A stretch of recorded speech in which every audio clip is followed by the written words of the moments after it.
directo contacto con Breno Altman. Él es periodista, fundador del sitio Opera Mundi y en este momento una colaboración especial.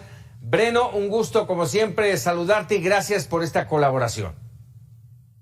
Gracias por la invitación, buenas noches. Buenas noches, Breno. A ver, ¿qué está pasando en Brasil 2 días a partir del triunfo electoral de Lula da Silva, el silencio del presidente, las explosiones de polarización, por un lado los festejos y por otro lado las protestas?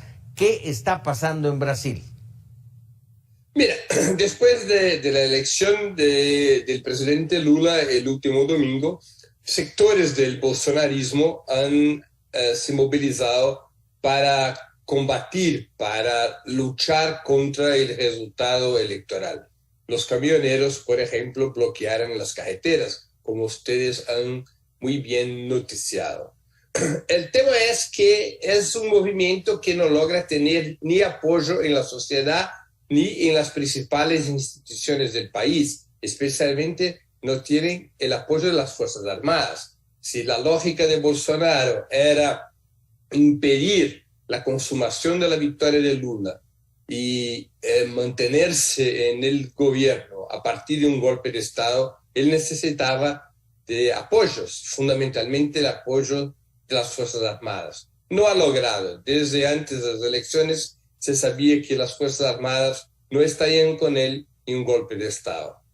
Trató de esperar 48 horas a ver si ese movimiento en las carreteras se transformara en una insurgencia nacional. Eso no ha ocurrido. Y hoy Bolsonaro finalmente lanzó la toalla, o sea, reconoció a su estilo de que las elecciones han consagrado un vencedor y a través de la intervención de su jefe de despacho, que habló a la prensa enseguida a él, informó al país de que el proceso de transición ya se había empezado y que Lula sería empossado presidente. Enseguida a esa declaración, Bolsonaro estuvo en una reunión con ministros de la Corte Suprema y en esa reunión, cerrada a la prensa, él dijo muy claramente que la pelea electoral se había encerrado y que Lula era el presidente. Oye, Breno, me llama poderosamente la atención, dices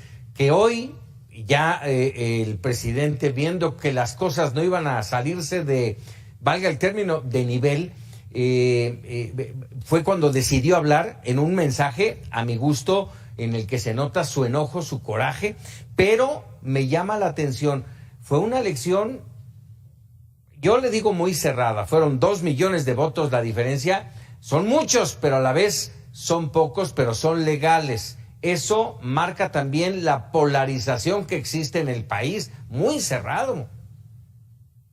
Seguro, el país está dividido en 2 mitades. Claro que Lula logró mayoría y es el presidente legítimo y legal de Brasil, el presidente electo legítimo y legal de Brasil.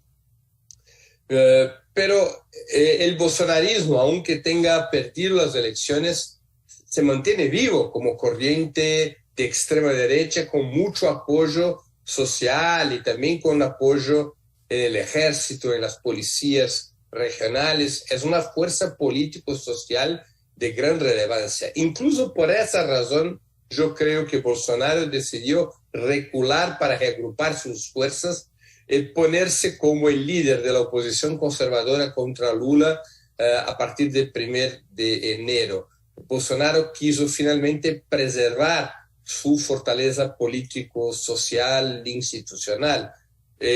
Por eso ha decidido no participar, no organizar, no comandar una aventura golpista que en las circunstancias concretas del país y del mundo sería una aventura rápidamente derrotada.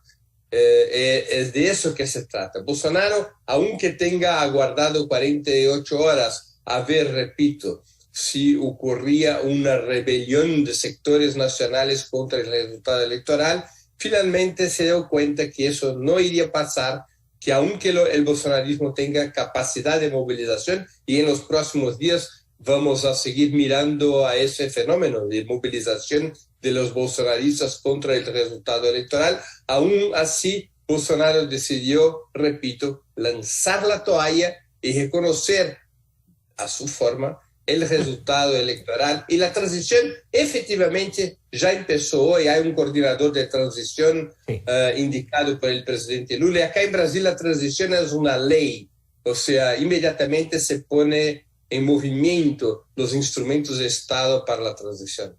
Oye, hay muchas cosas que preguntar. Lo primero te diría, ¿qué sigue? ¿Qué sigue para Brasil? Y te lo pregunto en el sentido, ya ganó Lula da Silva, pero no sé si los brasileños ya olvidaron lo pasado. No, es un país que tiene muchas heridas. Estamos hablando de un largo proceso de 6 años que empezó en el momento que hubo un golpe parlamentar, un golpe jurídico parlamentar contra una presidenta electa, contra Dilma Rousseff. Después de eso tuvimos la famosa operación Lava Jato, que llevó al presidente Lula al cárcel por 580 días y lo sacó de la carrera presidencial de 2018, cuando finalmente Bolsonaro sale electo. Y finalmente ahora tenemos la derrota de Bolsonaro después de 4 años de un gobierno muy polémico, que ha tenido hay muchas críticas a su gobierno por la gestión de la economía, por la pandemia, exacto, por el autoritarismo. Entonces, es un país muy, muy herido. O sea, Brasil es un país que tiene que ser reconstruido. Sus instituciones están muy avaladas, el nivel de vida del pueblo ha caído muchísimo en esos 6 años, hay hambre otra vez, hay mucho desempleo, los sueldos bajaron demasiadamente, hay dificultades económicas porque el mercado interno en ese momento se ha estrechado demasiadamente. El antiguo prestigio internacional de Brasil, eso se tumbó de una forma muy sensible. Entonces, es una situación muy grave. Esa es la herencia del nuevo gobierno, que va a tener retos muy complejos. Y estamos hablando de uno de los países líderes de la región. Sí, seguro, es la economía más fuerte de la región, es el país con la población más grande, es el país con más territorio, es el país que tiene, digamos, las condiciones fundamentales para ejercer su liderazgo en la integración regional de Sudamérica y de Latinoamérica, pero es un país muy afectado, muy avalado por esos últimos 6 años. De hecho, se trata de reconstrucción nacional, el principal reto del presidente electo Lula en su tercer mandato. Lula ha gobernado el país por 8 años, entre 2003 y 2010, y ahora vuelve a los 77 años, nuevamente electo por el pueblo brasileño. Interesante, no sé si te hace a ti interesante la relación que tiene y que tendrá con México y con su presidente, el presidente López Obrador. Claro, Lula tiene mucha cercanía con López Obrador hace muchos años. Son, digamos, compañeros del mismo alineamiento político ideológico. Con López Obrador, Lula siempre ha tenido un muy buen diálogo, incluso estuvo hace un tiempo en México y volvieron a platicar y siempre están políticamente bastante cercanos.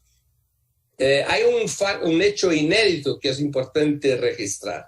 Es la primera vez en la historia de Latinoamérica que todas las 6 más grandes economías del subcontinente están bajo gobiernos progresistas, bajo gobiernos de izquierda o centro-izquierda. Brasil, México, Argentina, Colombia, Chile y Venezuela, esas son las 6 economías más grandes del subcontinente, y todas las 6 están bajo gobiernos o de izquierda o de centro-izquierda. Y eso es un hecho importante para considerar en el escenario de la región. ¿Bueno o malo, Breno? Es un buen señal, yo creo, porque cuando los gobiernos de los principales países tienen una confluencia político-ideológica, tienen proyectos semejantes, eso facilita la integración regional porque permite, aunque haya muchas diferencias entre esos países, entre esos gobiernos, son de un mismo campo político ideológico, pero tienen cada cual sus características. Pero cuando eso ocurre, es más fácil avanzar en la integración regional. Las disputas son menores, son menos importantes. Yo creo que va a ser una experiencia importante para Latinoamérica. Breno Altman, te agradezco enorme esta colaboración especial para Mega Noticias. Muchísimas gracias. Gracias por la invitación, siempre a la orden. Muy buenas noches. Y estaremos platicando seguramente contigo más adelante. Muchas gracias.